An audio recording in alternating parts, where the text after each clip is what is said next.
Okay, Cade Meara is a Fáilte, and welcome back to another episode of the Irish Hack, joined by Kevin. Kevin, I think we're both feeling the cold, the snowy conditions, but how are you doing? Yeah, my cheeks are a little bit red here. I know I'm normally red faced, but this is cold. I'm upstairs, there's no heating. So, yeah, I'm a bit parky up here. Yeah, no, same as myself. We were just talking there off air about the fact that you were out taking some photographs. You're out, had some great photographs out on Twitter at Arklow Golf Links the other day, and I've seen some photographers and some course superintendents getting some great course shots at the moment. So seems like while people might not be bringing out their clubs, they're definitely bringing out the cameras. Yeah, I'm actually after we finished, I'm hoping to get up to Powerscourt because the Sugarloaf is covered in snow, and I'm hoping to get a shot down the west. It could be really nice. Wait and see. You are a well-travelled man when it comes to Ireland. So get a hat on, a pair of gloves, and bring that camera out and see what you can do. Today we're going to go back over the back 9 of our top 18 courses from the first 9 courses that we recorded on. But first of all, we recite our front 9 holes from last week. So I'll go first. The first hole of mine was Arklow, the par 4. Second hole is St. Patrick's, the par 4. Third hole, Arklow, the par 3. Fourth hole was Mount Juliet, the par 4 in between the trees. Fifth hole was one of my favourite par 4s in my top 18 holes, the par 4 at the Meara course at Carton House. Sixth hole was the downhill par 3 at Adare Manor. Seventh hole was Lough Erne. Eighth hole was Royal Tower, which was a bit of a shock to some people, I think. And then my ninth hole was the par 4 at Montgomerie course at Carton House. They were my first 9 holes. And you claimed that you had one up after the front 9. So take absolutely. us through. You're lucky it's only one. You're lucky. You're tweeting smack at me straight away after. So I'm looking for revenge here. Take me through the 9 that apparently got you one up, Kevin. Okay, well, the first hole, the par 4 at St. Patrick's. Then the par 4 at Portsalon, which I think is one of the very best holes in the country. Toughest and one of the best. The charming par 3 at Mount Juliet. The par 5 fourth at St. Patrick's, the one that goes right along Sheephaven Bay. Just glorious. Same fifth hole as you at Meara. And then the very tricky 6th at Arklow, which I shouldn't really like because it completely bends the wrong way to my shot shape. The 7th at Lough Erne, that charming downhill hole. The 8th at Arklow, which is a straight hole and just beautiful and simple. And then the big par 5 9th at Adare, which for some reason I put in my scorecard as a 4, but at 587 yards, I don't think it's a par 4. Not for me anyway. Although my 16th hole today might give it a run for its money, because mine is apparently a par 4. Yeah, brilliant. So, all right, claim that you're one up. We'll let people vote after this, and I think next time, I was just thinking there this morning, a good idea would be like if you pick a hole, I can't pick that hole then. So then it goes vice versa, and then we let people. Oh, no, I don't think so. I mean, it's good because, as you say, I mean, I think the most obvious one here for me is the 5th hole at Meara. You know, I mean, it's not a hole that I would typically pick because obviously you've got that amazing amen corner at the end that everyone talks about. I mean, I was so surprised when you said, oh yeah, the 5th at Meara, I really like it, because no one has ever mentioned that hole to me. And when I say, oh, I think it's a great hole, they kind of look at you rather like you're stupid. So I think the fact that, you know, we're talking about the same hole and saying that we both really like it, I think that's fabulous. Good for the club. And it just sort of raises its awareness. Yeah, the problem with before you get stuck into this, the problem with some courses is some of the holes are so good, but they come so early in the round, like the first 5 or 6 holes, that people tend to forget about them. And the other day I was thinking to myself, is there any course in the country where the first hole could be actually considered the best hole on the course? I don't know if you know that off the top of your head, but the one I think about is the first not Carton House, Headford New. The first hole is actually a really, really good par 4 that bends around to the left with a bunker up the left-hand side and trees down the right. And that was just one that came to mind. I think it could be one of my favorite holes on the course, but maybe that's a conversation for another day, unless you can think of any.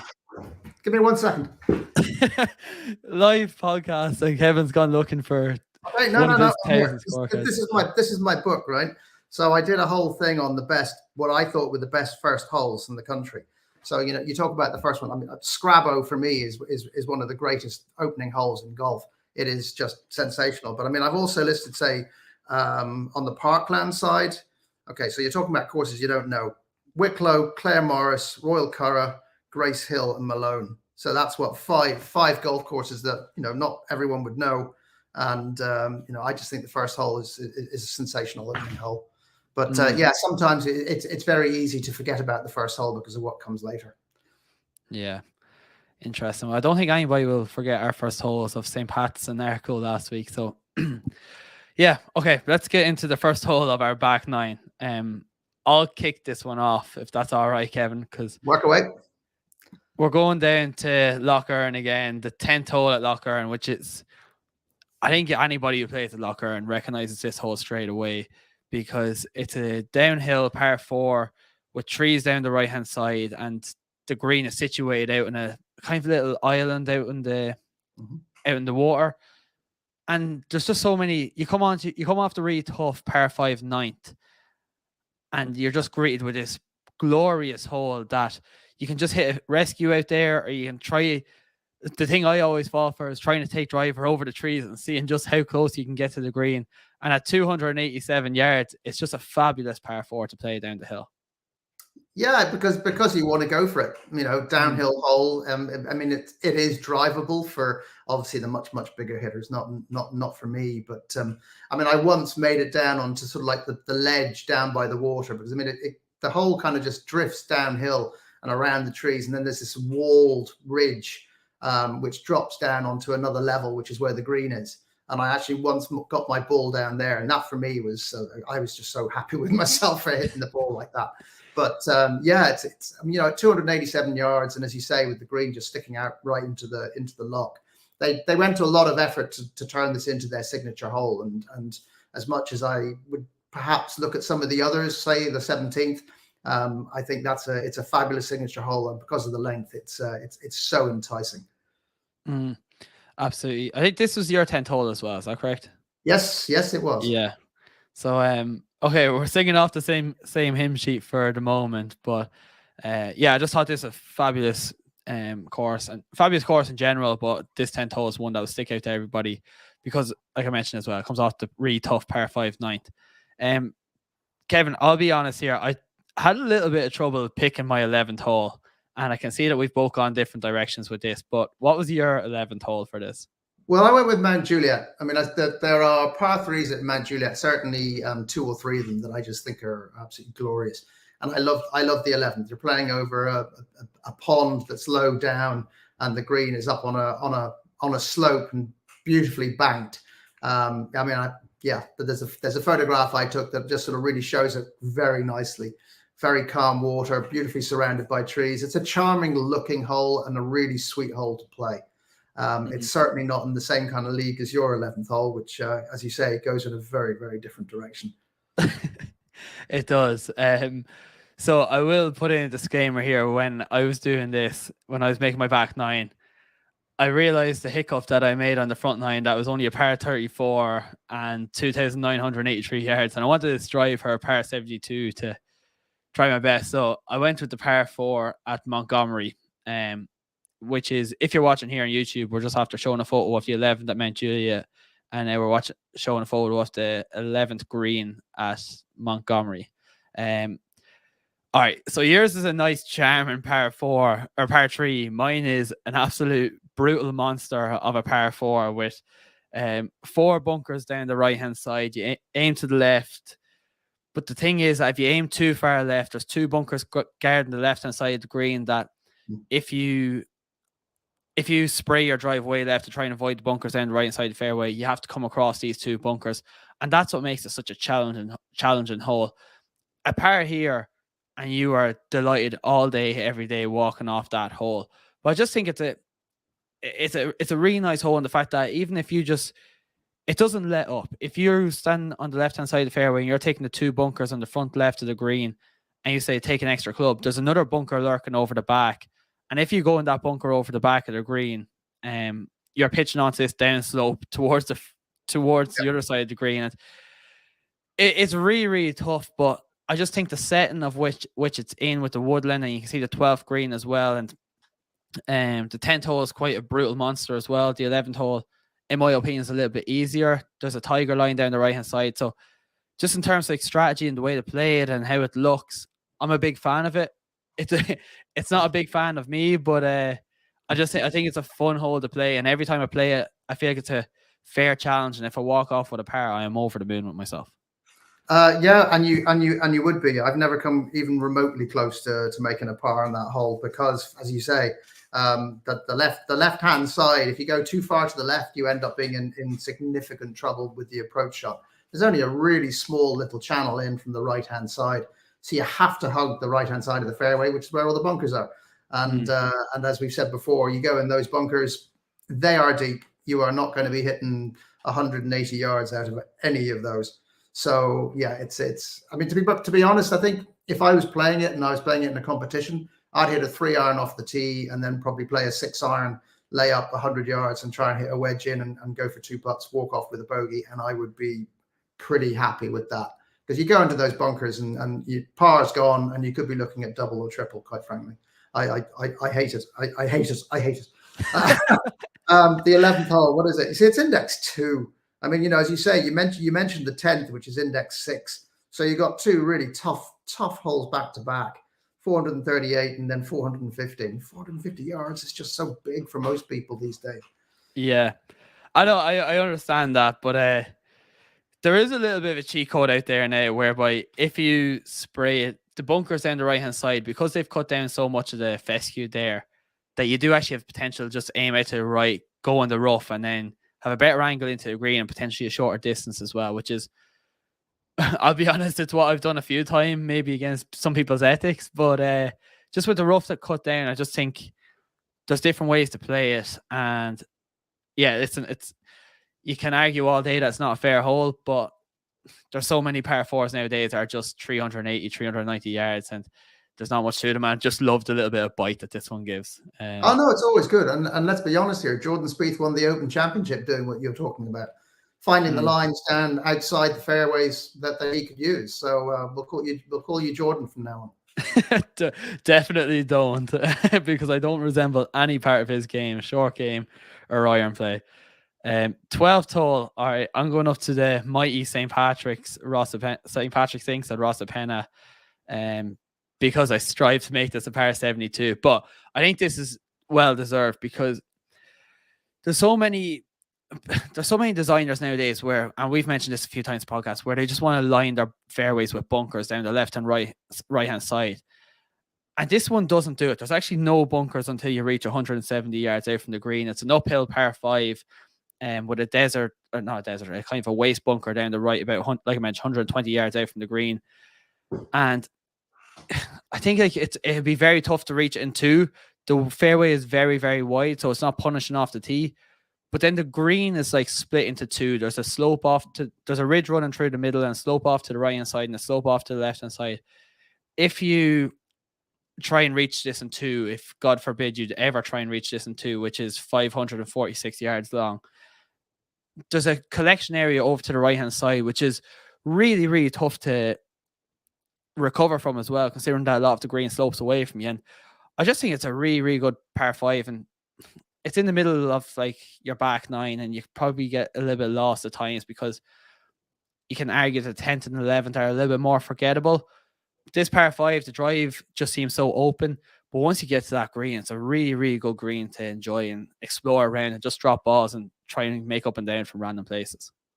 Well, the thing about 10 and 11 is, yes, that they are forgettable because they're inland and away from the big dune system and the views, but they also have 2 of the best greens. I mean, they're stunning greens. And then this hole is leading you back out towards the bay. And what I like about it particularly is that I'm playing this in 3. So I had a decent drive. I'm going to play a sort of safe-ish second to presumably avoid that bunker. But if you get close to that bunker, you're pretty much blind. So you're then hitting a blind shot over a sort of a ridge, which is home to that bunker. And it's a tricky long green. So you've got to be so cautious, and you've got to try and favor the right, because going down to the left just leaves you in all kinds of trouble.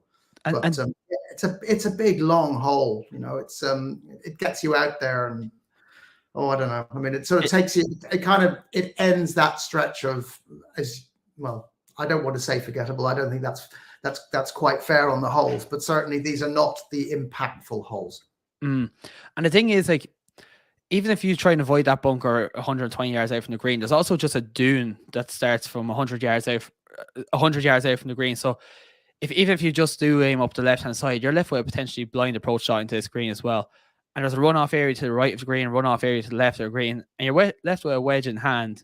But it's not an easy wedge shot, and the green is like, I think it's relatively shallow, and you just need to stand up there and say to yourself, execute a good shot. And I'm starting to think, you know what, from my 11th and 12th holes, maybe I'm begging for too much here in terms of if somebody's listening to this, they'll make a horrible course for me. But I just really enjoy this par 5 at Rosapenna.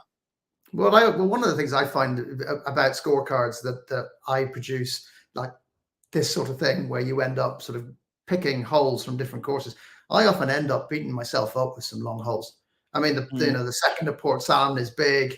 I mean, that's a big long hole. I mean, I've got a couple of other 430-yard holes on there as well. So, I mean, you know, I love the 350, the 380-yard holes, because, you know, you smash a drive and then you think, okay, I can get really close now. But it doesn't always work that way, of course. But yeah, no. I mean, going into a green with a 3 or 4 iron, just you know, it's hard. Yeah, and I mean, yeah, at least that's a par 5, so you get away with it. Yeah, my 12th hole, the Meara, which is one of those shortish 370-yard holes, and it also favors my draw. So, I mean, I think you know, with everyone talking about the beautiful run of holes down by the River Rye, 14, 15, and 16.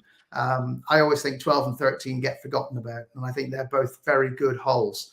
I mean, the 12th, it curves around sort of old stone walls and woodland, and then you've got a bunker on the right hand side that really is very, very well placed, and the shot into the green is between a couple of I'm going to say oak trees. I may be wrong, but it's a narrow little entrance into the green, so it's tricky, and 370 yards.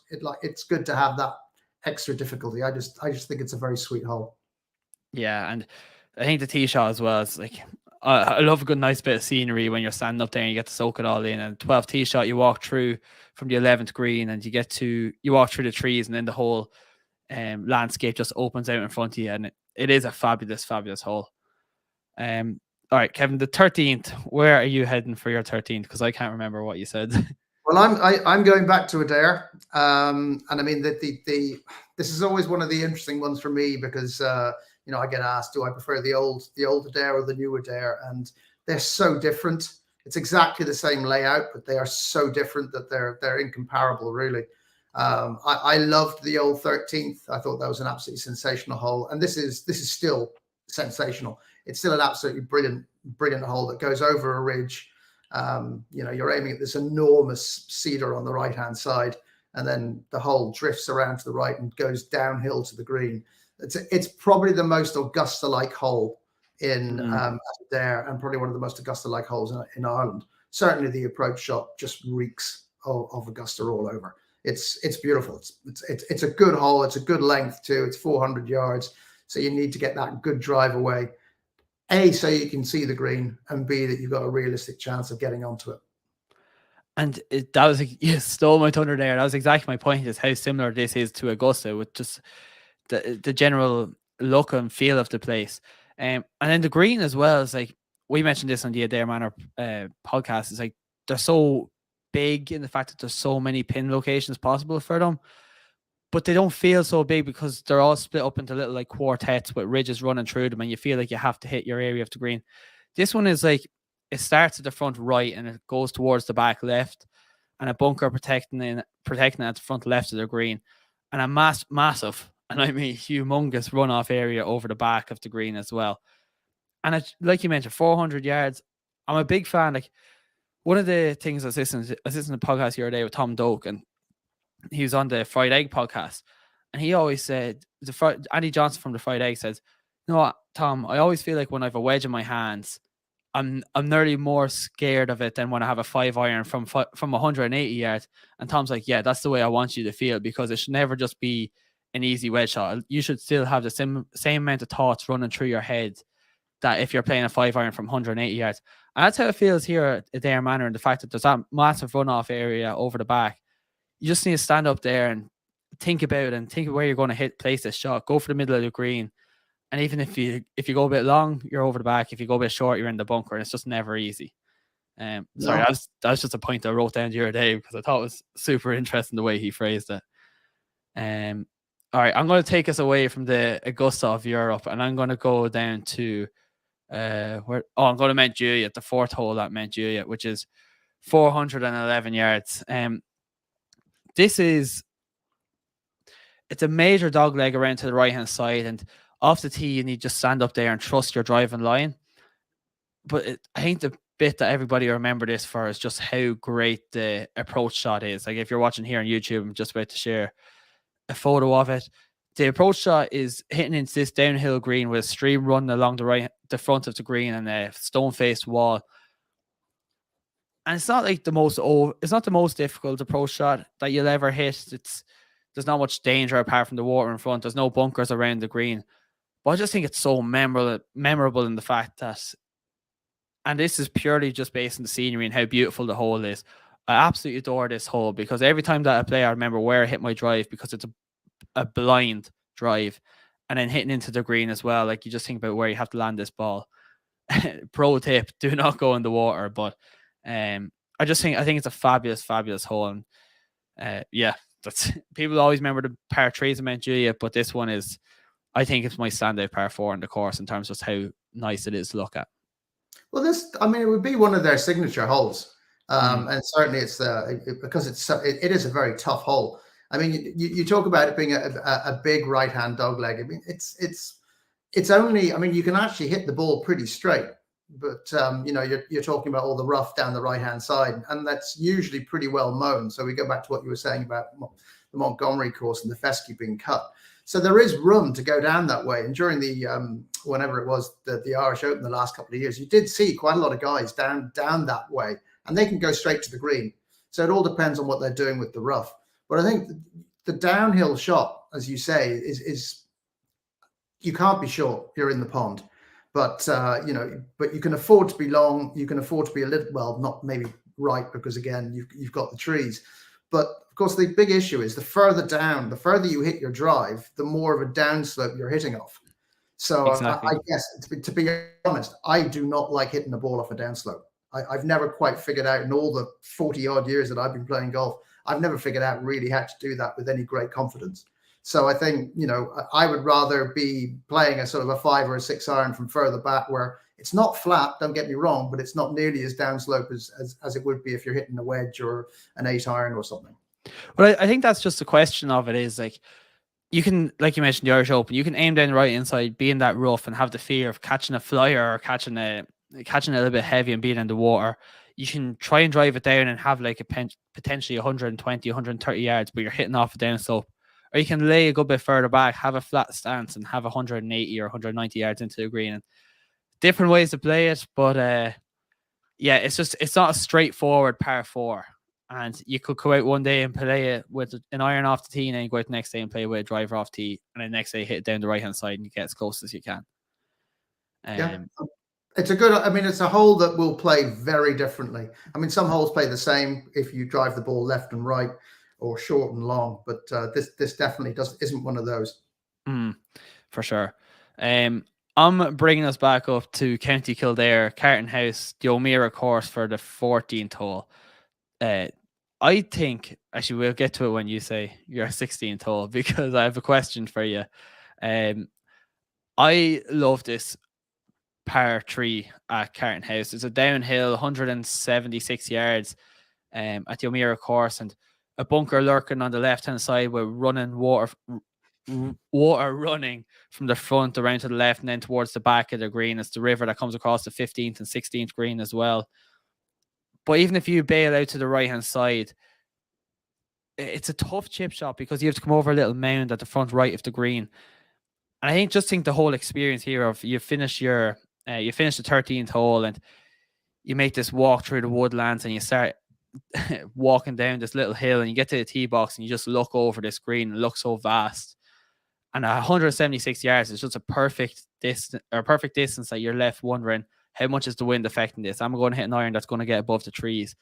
And it's just, I think it's personally a better hole than the 16th in terms of the one I'd much rather play over and over again. But I'll let you share your opinion on that when you get to the 16th hole. To be honest, I agree with you. I think the 14th is a better hole in most ways. It's not as attractive as the 16th. I mean, that's the whole thing about the 16th is it's utterly charming to look at and to play. This is a much more difficult beast. I mean, it's index 7. And yeah, there are places that you can afford to miss, but they do not include short left or long. So go right if you're going to miss. And it's a good green too. I mean, again, when you're standing on the tee box, it's a lovely hole to look at, but it is immediately daunting as well. And the thing is, like, you can miss to the right hand side, but if you're watching here on YouTube, you can come out. You're then ending up chipping over this mound here in the front right of the green, and then you're landing on this down slope on the back of it, and it just has all sorts of bad feelings running through your mind. But yeah, it does have a place to miss for the higher handicap player, which is one thing I always like thinking about, like how playable is it for everyone, not just for the advanced golfers. I love this par 3. Kevin, where are you taking us for your 14th hole? I'm going back to Portsalon up in Donegal, a hole that's called Matterhorn. It's I don't know, I think it's index 1 or index 2. It's a very tricky par 4. What have we got? It's 426 yards. The photo up there is not one of the better ones. As you can see, it wasn't a great day. You pretty much drive over the 13th green, but the real challenge of this hole is that the fairway is angled at you. It's about a 45-degree angle. So while you're looking straight at the green in the distance, it's to find the right spot on the fairway, which then drops down to the right. If you hit the fairway in just the right spot, you'll actually get probably another 60, 80 yards of run potentially by the ball just streaking down that fairway. And it's just that, to me, is I always like holes where, it says, how much of me do you want to take on? And I think the 14th is definitely one of those. And to be honest, so is the second, which was obviously on my front 9 as well. It's a dog leg around water. This one isn't. But yeah, you've got to be so confident with your shot. And again, if you were playing for big bucks, you probably wouldn't take out your driver because the penalty for missing is severe.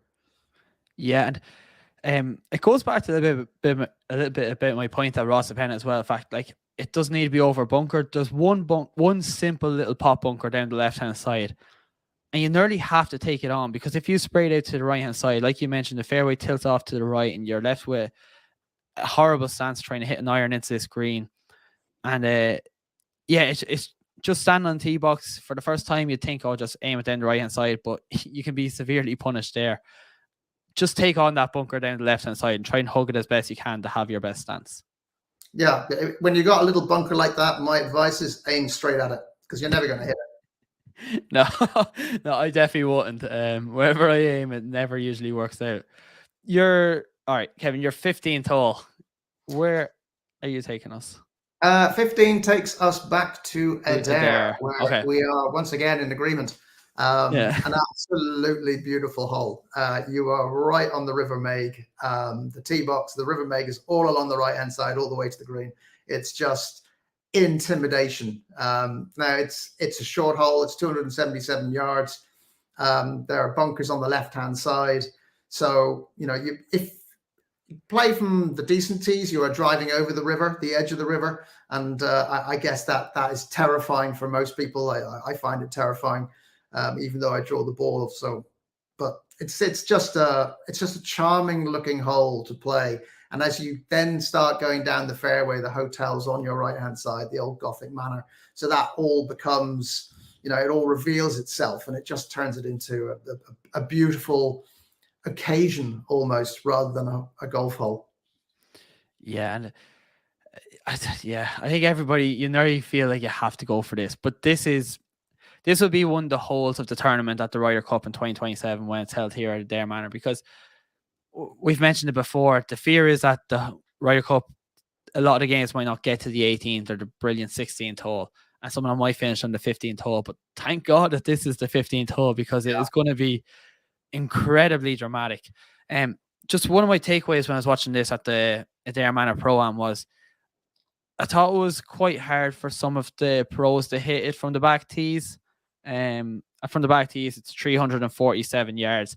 and a lot of them were just on the front edge, but I didn't see many of them put it in the water at the same time, which kind of speaks to how good some of these players are. But I'm sure that at the Ryder Cup they will move it up some days. This is a beautiful, beautiful par 4, and like you mentioned, it's on my par 4 at the 15th hole as well. And then even if you say, "Oh, I'm just going to burst it up the left hand side," that bunker up the left hand side is absolutely horrible. In the fact that it has a really steep face on it. So like, stand up there, pick your line, try to execute the shot. And if you're not trusting your driver that day, take an iron off the tee. But I think if you're going to Adare Manor once, you just have to take out the big stick and have a swing at it. Oh, yeah, I'd agree. And I think, I'll be fascinated to see in the singles whether they, at the Ryder Cup, whether they move that tee forward and make it something like 280, 300 yards, where most guys are going to fancy they can drive that. Because, if you think about it, if you're all square, what do? If you're 2 down, you have to go for it. So, I mean, it's really going to force some very interesting shots. And I think that's part of a great par 4 is that you are tempted, but that, I mean, how often do you hit a ball and you take a really massive swing and you stick it in the water and you went, "Oh, I knew I was going to do that. I should have just hit a 3-iron up the left-hand side. God damn it." So, I think that's typical. Yeah, and part of the fun is if you hit it in the water, you know to yourself, right, you know what, I got another smack at this. Like, there's very few drivable par 4s where if you get punished, it's not really like you enjoy the punishment and the fact that you get to have another go at it. Yeah, very true. So I'm very excited for this in 2027. All right, this 16th hole, I'll take this one away because I've gone for one of the greatest brutes of 16th holes that I think I've ever played. The 16th at St. Patrick's Links, Rosapenna. And part of the aura or the major reveal of this hole is that you play the par 4, 14th over the bunker on the right hand side, and you're playing towards the sea, and then the 15th is you off from the 14th green up to the 15th tee, and then the 15th tee up to the 15th green, and the sea gradually reveals itself to you, and then you get up to the 16th tee box and the stands overlooking the entire course, and you just realize exactly what you've just gone around for the last 4 or 5 hours or whatever it's been. But then when you take in the scenery, you stand looking at this par 4, 487 yards, an absolute monster. And you have to play down. It plays obviously downhill because it'd be absurd if it played uphill. Sure. And you're hitting towards the dunes, and it's just the whole feel of the hole. And I think it just brings the whole golf course to life and saying, "Oh, listen, there's dunes out here, there's wasteland out here, there's uphills, there's downhills, there's great scenery." And then the green as well is like super, super interesting as well. And the fact that there's a major runoff to the left-hand side. The day I played, we ended up standing for about 25, 30 minutes. There's nobody behind us to the left-hand side of the green because there's a big mound on the left-hand side, trying to put over the mound and thinking, how would we ever get up and down from here? So like, I think just this whole summarizes everything that St. Patrick's Links of Rosapenna is about in terms of the features and the landscape and how rugged it is and how great the greens are as well. I really, really enjoy this hole. It's not easy. It's hard. It's a horrible hole to play, but I just think coming towards the end of your hole and the general build up to it from the 14th and 15th holes, and you get to this 16 tee box, just everything about it. It's just, I hope I've encompassed everything that this stands for, but it's a brilliant, brilliant par 4, even though it's 487 yards. Yeah, it's obviously it is huge. It is all downhill, so you're going to get some extra run. It's a links course, so you're always going to get that unless you're driving the ball straight into the wind. But yeah, big wide fairway. I think the one thing I think you missed was when you walk out onto the 4th hole, the tee box, you're playing down the par 5 that I have earlier on my card. You actually see this dune. I call it like a mother dune, this huge, big dune, just straight ahead of you and just to the left. And you're looking at it and you're going, hold on a second, that's a fairway? And you see the top of the dune and you see the fairway, it's so wide. It's amazing to look at. And I think when you actually stand up on the tee, you don't see quite how wide that fairway is. And if you don't find the fairway, I think I've said this before, go and find another sport to play because really you shouldn't be missing that fairway. It must be as wide as the first one at St. Andrews because if now your fear is it will never bother either of us, but if you drive the ball, or I will speak for me personally, if you drive the ball 300 yards, you can potentially start to run out of a little bit of room. But I don't think I'll ever have to worry about that unless I start hitting the gym 3 times a day for the next 6 years. That's your fault. If you hit the ball 300 yards, you deserve everything you get. So my 16th is the par 3 on the Meara course. I mean, we talked about the 14th a second ago. It is just one of the most pretty golf holes in the country. I mean, I've kind of done lists and favorite par 3s, prettiest par 3s. I mean, the 18th on the O'Mahony's course down in Killarney is probably the mother of them all. But I mean, this is just such a pretty hole. You've got a wooden bridge on the right-hand side, some beautiful big copper beach framing the back of the green. I mean, you just can't but go, wow, when you stand on the tee. It's not a big hole. I mean, what is it? It's 157 yards. It's I won't say it's easy, but it's that kind of distance. It shouldn't be too difficult. Anything short left, you're in the big wide swathe of the river. And it's just, I don't know, it's just the most beautiful looking hole.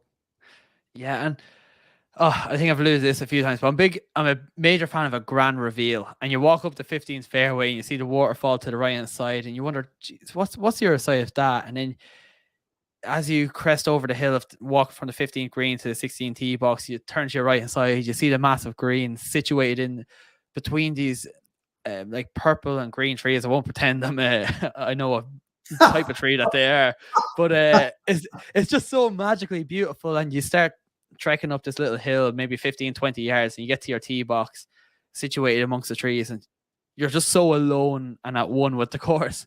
And it's a fabulous par 3. In terms of playing, I think I'd prefer to play the 14th. I would prefer to play the 14th. In terms of aesthetics and just pure beauty, it's definitely the 16th all day. Yeah. I mean, the photograph you have up there, I mean, I know people are listening and not looking necessarily, but it's certainly one of my favorite shots that I've taken, because it's just so colorful. The water's so still. And I mean, it just looks utterly, I don't know. Yeah, how could you not like that? Yeah, no, 100%. All right, take me to your 17th hole, Kevin.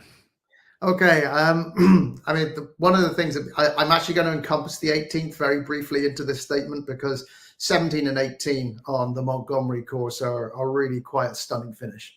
I think I've said this before in the other sections where I've talked about the Montgomerie and the fact you have 18 holes. They're all good. They're not many holes that really stand out for me. And I don't mean that in a negative way. I mean, there's nothing that really sort of puts its head above the crowd as being better than anything else, because they're all so good. Somebody said to me the other day, they said this one, I hate the Montgomerie course. And it is actually an easy course to hate. So, I mean, if you hate it, I don't blame you in the slightest.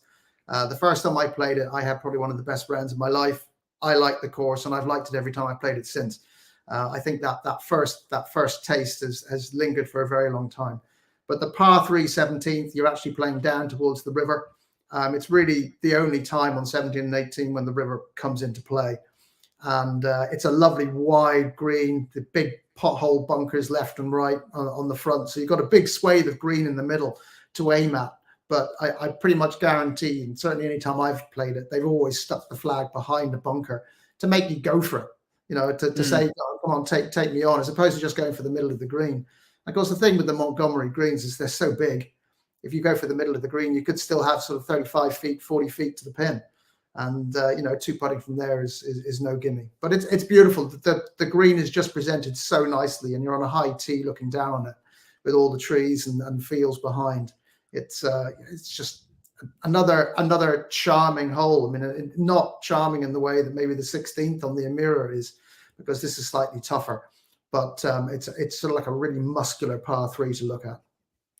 Yeah, you've gone for 2 par 3s in a row, so I'm going to have to critique that in a while. But no, it's a fabulous par 3, and the backdrop, just when I'm looking at this photo here, it kind of reminds me a little bit of the 14th on the Meara, just in terms of the backdrop. And you know what, the river is the far side, and it's open an uphill tee, and you're standing there looking at the green. The green is so vast, and I think the thing about the Monty is that, just what you alluded to there, is none of the holes stand out, but they all flow incredibly well together. And it's not the most taxing walk from green to tee box.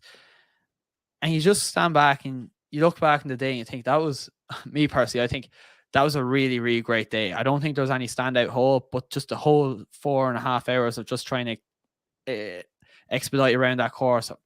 Thoroughly enjoyed the whole thing. And yeah, you get this 17 tee box and looking down this green. And we'll mention your par 5 in a second, the 18th hole as well. But yeah, it's a fantastic hole.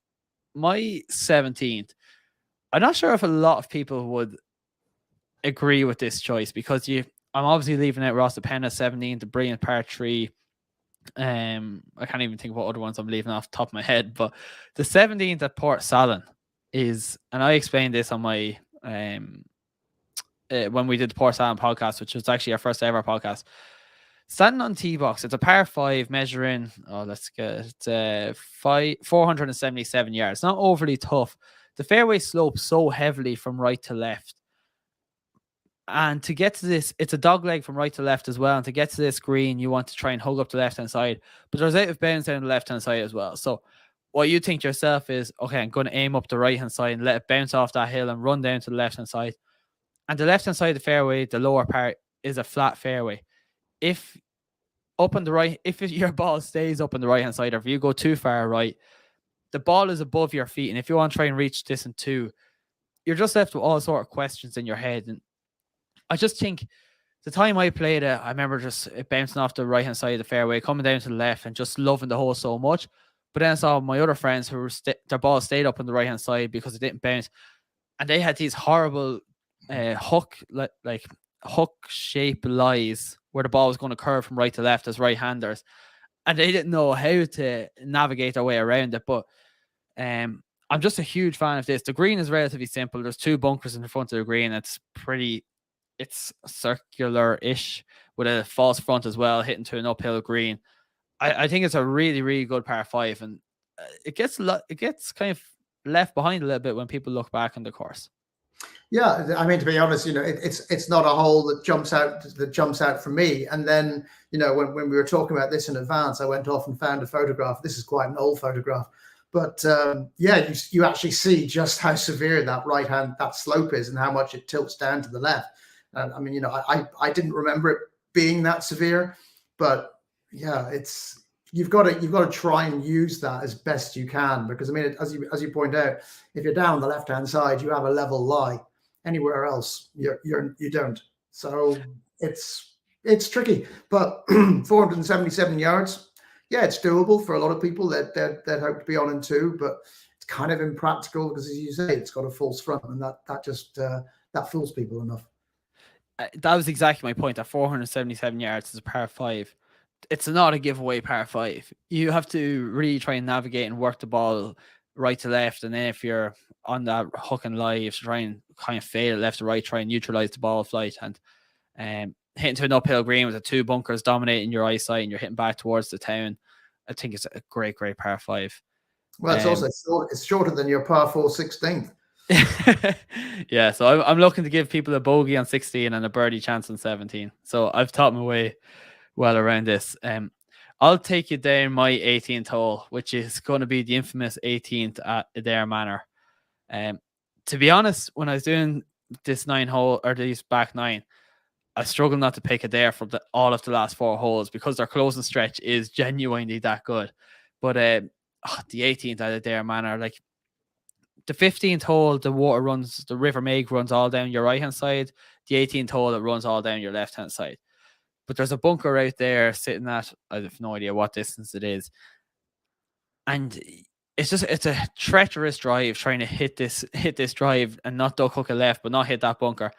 And you know what? If you do burst it out to the right hand side and you're in the rough, which is a safe line for a lot of people, the thing I learned when I played there was the tree down the right hand side was a massive, maybe 100-foot high tree. It blocks you from going for the green in 2. And I think Fazio must have placed that tree there thinking this is going to be, and you don't realize how brilliantly placed that tree is until you've played here before. Because when you're standing, I remember going to the Pro-Am and looking at this and saying, what's the point of that tree out there? It does nothing for the players. When you go and play there, the overhanging branches stop you going for it in 2. in terms of going for it potentially in 2 ever, you can aim down the right hand side or you can aim to the left hand side, which is what a lot of people want to do. They want to get their shot over the water done as quick as possible. If you aim out to the left hand side, there's bunkers like starting from like 60 and 70 yards out from the green, and you're left with that horrible wedge shot into it. And just in terms of the way it plays, you can hit your drive. Obviously, you want to hit the fairway. Your second shot, you can lay up down the right hand side, lay up down the left hand side, or go for it in 2, or just. And then there's just so many different ways to play it. And then if you go long off the green, there's a steep runoff over the back of the green as well. That makes it almost impossible to get up and down from. And as well as that's just a whole picture, how picturesque and aesthetically pleasing the hole is, which I can't believe it's taken me this long to mention, but just the manor in the background and the backdrop that it provides. This is a stunning hole. And I also love the way that it plays as well. It's a glorious hole. And you know, I draw the ball, so I pretty much aim at those bunkers on the basis that the ball will come back and I'll be beautifully in the middle of the fairway. So it works for me particularly well. And I guess if you fade the ball, you're aiming at the river, and the ball comes back and you're in the middle of the fairway again. I mean, it's a generous enough fairway. It's really more about what you have to do for your second shot and what you then leave for your third. Because if you take it on, I mean, this is actually one of the most beautiful things I think about this hole, is how Fazio changed it from what Robert Trent Jones had done before. Because it used to be a huge bank of, you know, dense, thick evergreens were on the left-hand side protecting much of the green from someone trying to hit the second shot. Fazio got rid of those, opened it up, put in a big sort of area where you could land your ball of fairway, and just tempted you all the more. So, you know, now you had choices as to how you, as you said, when do you go across the river on your second? It's still a tough shot. Or do you go up and then try and play a delicate enough sort of 80-yard chip over a wide swathe of the river onto a green where you can't afford to go long because you play with all those enormous runoffs that Adare is famous for. It's a really good hole because of what it asks of your second and your third shots.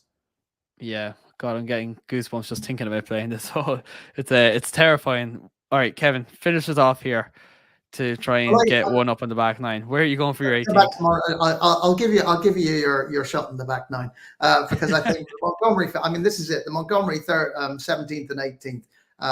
They're probably the 2 standout holes on the course. They're the ones that people will remember, and part of that is because obviously it's by the river, and you know they are. The 17th is slightly different to much of the rest of the course, and I think that's kind of introduces you to the final 2 holes. The 18th, which is it's actually index 18. It's 497 yards, par 5. It shouldn't be difficult, right? You think of 497 yards, I can do that easily enough. Index 18 tells me everything I should know, but it's well bunkered along the way. The river's always there. The fairway's always slightly tilting down towards it, and the green is no easy access point. It's you know, it's quite narrow, and you just need to have 3 really good shots. I mean, if you can go for the green in 2, I know once I hit a really good drive, tried to go for the green in 2, and inevitably pushed it down to the right, and suddenly you're playing a reasonably steep shot up to the green. So it's kind of a hole that should be played sensibly, and maybe, you know, nice little wedge in for your third and try and get it close for your birdie putt, because you know, I'm never going to get there in 2 as much as I'd like to, but.